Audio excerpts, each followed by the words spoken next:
आज हम जिस चीज की गहराई में उतरने वाले हैं वो है तो जानी पहचानी, पर हम उसे देखेंगे एक बिल्कुल नए चश्मे से। शेयर बाजार। हम्म। हमारे पास जो स्रोत है वो इसे किसी टेक्निकल मैनुअल की तरह नहीं बल्कि एक दिलचस्प नाटक की तरह पेश करता है। शीर्षक है मार्केट की कहानी। बिल्कुल। और इस कहानी का मकसद मतलब किसी को रातों रात अमीर बनाने के नुस्खे देना नहीं है, नहीं। बल्कि उस खेल के सबसे बुनियादी नियम को समझाना है जिसके मैदान पर हम रोज उतरते हैं। सही कहा। तो इस पड़ताल का मिशन साफ है, बिना भारी भरकम शब्दों के बाजार की नब्ज को महसूस करना। तो चलिए इस कहानी का पहला पर्दा उठाते हैं। स्रोत की शुरुआत एक बहुत ही जाने पहचाने दृश्य से होती है। सुबह के 9:30 बजे हैं, बाजार का दरवाजा खुलता है और अंदर हजारों किरदार हैं। कुछ खरीदने वाले, जिन्हें हम खरीदार कहेंगे, और कुछ बेचने वाले यानी विक्रेता। और यहीं पहले ही सीन में कहानी का सबसे बड़ा राज छिपा है। जो बात इस विश्लेषण में उभर कर आती है वो ये है कि बाजार कोई रॉकेट साइंस या कोई जादू नहीं है। अच्छा। ये सिर्फ इन दो किरदारों, खरीदारों और विक्रेताओं के बीच की एक मनोवैज्ञानिक लड़ाई है। कीमत का हर एक उतार चढ़ाव, हर दिन का खेल, वो सब इसी एक टकराव के इर्द गिर्द घूमता है। मतलब सारा खेल बस डिमांड और सप्लाई का है, खरीदार और विक्रेता का। बिल्कुल। इस एक विचार को पकड़ लेना ही बाजार को समझने की पहली और सबसे जरूरी सीढ़ी है। ठीक है, तो अगर ये सिर्फ एक लड़ाई है तो इस लड़ाई का नतीजा यानी किसी स्टॉक की कीमत वो ऊपर नीचे क्यों होती है? मान लीजिए एक स्टॉक 100 रुपए पर है, वो वही क्यों नहीं टिका रहता? ये हलचल होती क्यों है? बहुत अच्छा सवाल है। और यहीं पर मतलब मनोविज्ञान का असली खेल शुरू होता है। स्रोत बताता है कि कीमत का बदलना सीधे सीधे उतावलेपन या कहिए बेचैनी से जुड़ा है। उतावलेपन से? हाँ, सोचिए अगर खरीदार ज्यादा उतावले हैं, उन्हें लगता है कि अरे ये मौका हाथ से निकल जाएगा, तो वो कहते हैं मुझे ये स्टॉक अभी चाहिए किसी भी कीमत पर। हाँ, वो फोमो वाली बात, फियर ऑफ मिसिंग आउट। जैसे ही कोई स्टॉक भागने लगता है, हमें लगता है कि बस ट्रेन छूट रही है और हम चलती ट्रेन में कूदने की कोशिश करते हैं। बिल्कुल वही।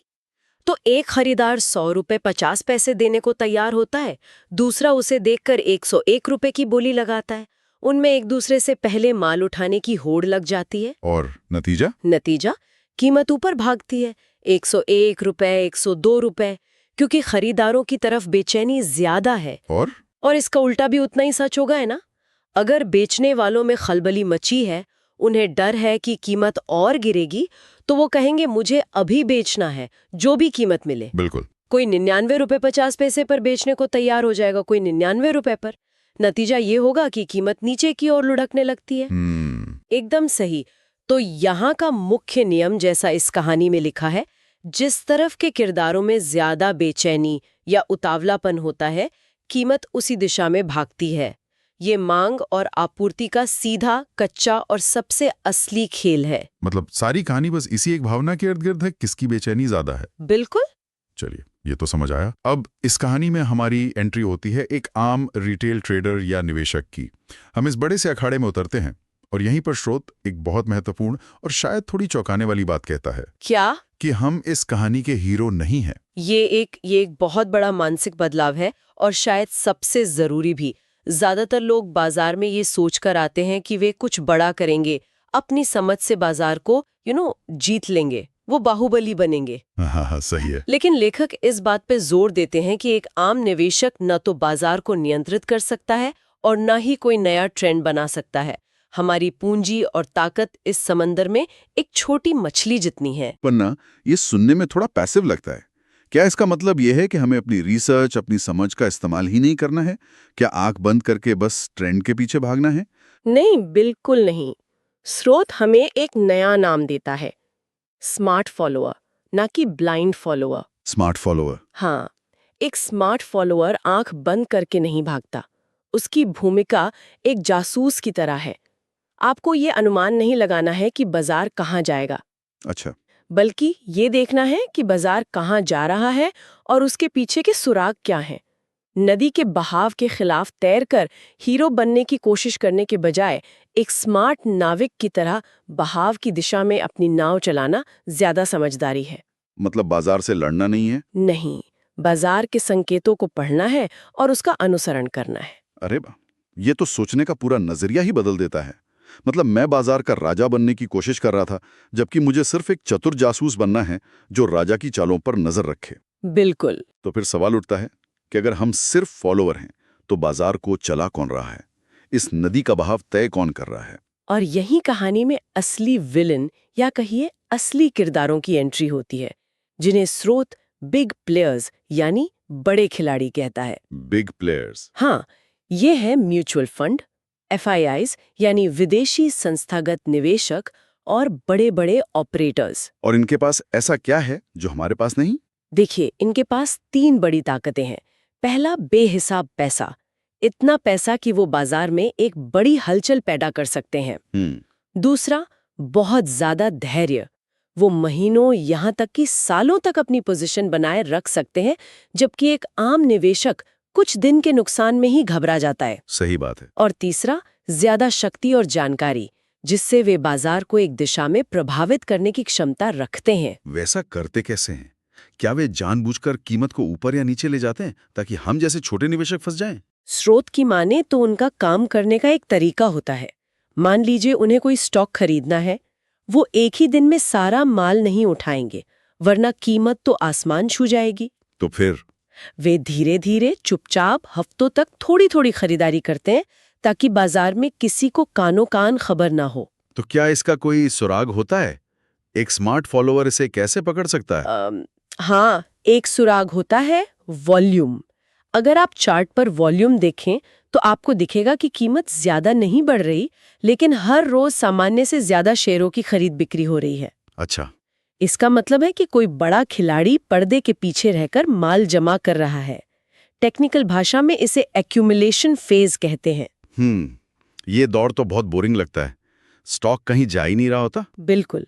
आम ट्रेडर को ये बोरिंग लगता है, पर असल खेल की तैयारी वही चल रही होती है। और जब उनका माल जमा हो जाता है तब वो एक छोटा सा धक्का देते हैं और कीमत स्वाभाविक रूप से ऊपर जाने लगती है। जब कीमत एक स्तर तक पहुंच जाती है और चार्ट पर अच्छी दिखने लगती है, तब आम निवेशक यानी रिटेल क्राउड उस बढ़त को देखकर आकर्षित होता है। फोमो फिर से हावी हो जाता है। एकदम।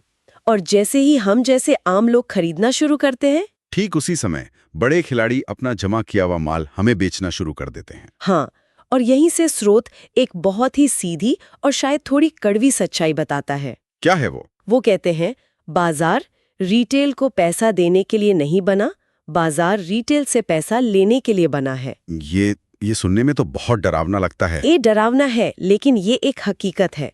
इसे एक कैसीनो की तरह समझिए। कैसीनो? हाँ, कैसीनो हमेशा फायदे में रहता है, क्योंकि खेल के नियम उसी के पक्ष में होते हैं। इसका मतलब ये नहीं कि कोई जीतता नहीं, लेकिन ज्यादातर लोग हारते हैं। बाजार में भी खेल के नियम बड़े खिलाड़ियों के पक्ष में झुके होते हैं। तो हमारा काम क्या है? हमारा काम एक रिटेल ट्रेडर के तौर पे कैसीनो को हराने की कोशिश करना नहीं है। हमारा काम ये पहचानना है कि कैसीनो किस टेबल पर अपना दाव लगा रहा है और चुपचाप थोड़ी देर के लिए उसके साथ हो लेना है। इसीलिए नियमों और अनुशासन की जरूरत पड़ती है, ताकि हम बड़े खिलाड़ियों के जाल में ना फंसें। ये कैसीनो वाली बात तो आंखें खोलने वाली है। और इसी से जुड़ा है अगला मुद्दा, जो स्रोत बताता है एक आम निवेशक की सबसे बड़ी गलती, जिससे हम आसानी से उनके जाल में आ जाते हैं। स्रोत के अनुसार हम अक्सर अपनी भावनाओं के आधार पर फैसले लेते हैं। हाँ, वो क्लासिक गलतियां। ये सोचना कि मुझे लग रहा है कि ये ऊपर जाएगा, या अरे इस कंपनी की खबर बहुत अच्छी है, अब तो ये रॉकेट बनेगा ही। या सबसे आम, क्या किसी ने टेलीग्राम ग्रुप पर बताया है कि इसे खरीद लो, कल 20% ऊपर जाएगा। ये भावनाओं वाली बात तो मेरे साथ हो चुकी है। मैंने एक कंपनी के बारे में बहुत अच्छी खबर पढ़ी और अपनी काफी पूंजी लगा दी। मुझे लगा अब तो ये शेयर रुकेगा ही नहीं। और फिर क्या हुआ? नतीजा, खबर पुरानी थी और बड़े खिलाड़ी उस खबर का फायदा उठाकर अपना माल मुझे जैसे खरीदारों को बेचकर निकल गए। मैं ऊपर के भाव पर फंस गया। और बाजार का आपके इस लगने पर क्या जवाब था? स्रोत एक लाइन में इसका जवाब देता है, मुझे तुम्हारे लगने से फर्क नहीं पड़ता। बाजार भावनाओं पर नहीं बल्कि तथ्यों पर चलता है, और बाजार के लिए एकमात्र तथ्य है मांग और आपूर्ति का संतुलन। क्या खरीदार ज्यादा उतावले हैं या विक्रेता? बस मतलब आपकी भावनाएं, आपकी उम्मीदें, किसी की दी हुई टिप, ये सब बाजार के लिए शोर के अलावा कुछ नहीं है। अपनी भावनाओं को ट्रेडिंग से दूर रखना शायद सबसे मुश्किल लेकिन सबसे जरूरी सबक है। तो इस पूरी कहानी का इस पहले अध्याय का सार क्या है? अगर हमें मुख्य बातें निकालनी हो तो वे क्या होंगी? स्रोत इसे कुछ बिंदुओं में समेटता है। पहला, कीमत इज इक्वल टू मांग बनाम आपूर्ति की लड़ाई, जिसकी बेचैनी ज्यादा कीमत उस तरफ। ठीक है। दूसरा, आप भविष्यवक्ता नहीं है, आप एक स्मार्ट फॉलोअर है, एक जासूस है। आपका काम भविष्यवाणी करना नहीं, अनुसरण करना है। राइट। तीसरा, बाजार को बड़े खिलाड़ी चलाते हैं, उनकी चाल को समझना जरूरी है। और चौथा, जो शायद सबसे जरूरी है, आपको भविष्यवाणी नहीं चाहिए, आपको एक सुरक्षित एंट्री चाहिए। एक सुरक्षित एंट्री। हाँ, यानी एक ऐसा बिंदु जहां खतरा कम और मुनाफे की संभावना ज्यादा हो। इन सब बातों को समझने के बाद स्रोत एक बहुत ही व्यावहारिक अभ्यास या होमवर्क भी देता है। ये कोई जटिल विश्लेषण नहीं है, बल्कि अवलोकन का एक अभ्यास है। हाँ, और ये बहुत महत्वपूर्ण है। स्रोत कहता है कि किसी भी स्टॉक या इंडेक्स, जैसे निफ्टी का चार्ट खोलें ओके। और सिर्फ 2 चीजें देखें। कीमत कब बहुत तेजी से और बड़ी कैंडल्स के साथ ऊपर गई और कब बहुत तेजी से नीचे गिरी। बस इतना ही? हाँ, लेखक साफ साफ कहते हैं कोई इंडिकेटर इस्तेमाल नहीं करना है, कोई ट्रेड नहीं लेना है, सिर्फ देखना है, सिर्फ निरीक्षण करना है। इस अभ्यास का उद्देश्य क्या है? सिर्फ देखने से क्या हासिल होगा? इसका उद्देश्य दिमाग को अनुमान लगाने की आदत से हटाकर निरीक्षण करने के लिए प्रशिक्षित करना है।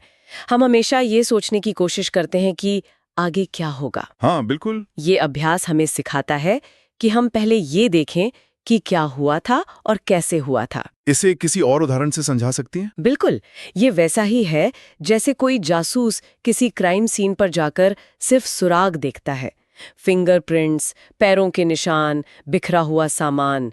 वो तुरंत ये अनुमान नहीं लगाता कि कातिल कौन है।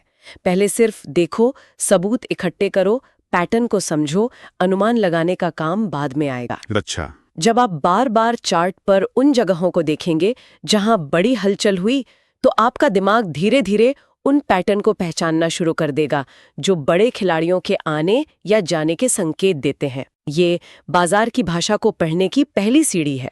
तो आज की इस चर्चा से ये स्पष्ट है कि शेयर बाजार को एक जटिल गणित की पहेली की तरह देखने के बजाय अगर हम इसे खरीदारों और विक्रेताओं के मनोविज्ञान की एक कहानी के रूप में देखें तो इसे समझना ज्यादा आसान हो जाता है। बिल्कुल। ये आंकड़ों से ज्यादा इंसानी व्यवहार का खेल है, जिसमें डर, लालच और उतावलेपन जैसी भावनाएं कीमत की कहानी लिखती हैं। बिल्कुल। और स्रोत भविष्य के लिए एक बहुत ही दिलचस्प सवाल छोड़ जाता है। वो कहता है कि अगले अध्याय में हम कैंडलस्टिक के बारे में जानेंगे। कैंडलस्टिक? हाँ, कैंडलस्टिक क्या है? ये खरीदारों और विक्रेताओं की बॉडी लैंग्वेज है। जैसे हम किसी इंसान की बॉडी लैंग्वेज से समझ जाते हैं कि वो आत्मविश्वास में है, डरा हुआ है या गुस्से में है, वैसे ही हर एक कैंडलस्टिक हमें बताती है कि उस खास समय में खरीदार ज्यादा ताकतवर थे या विक्रेता। ये तो बहुत दिलचस्प लग रहा है। मतलब हर कैंडल अपने आप में उस लड़ाई का एक छोटा सा अध्याय है। सही कहा। और इस पर विचार करने के लिए एक अंतिम विचार छोड़ जाते हैं।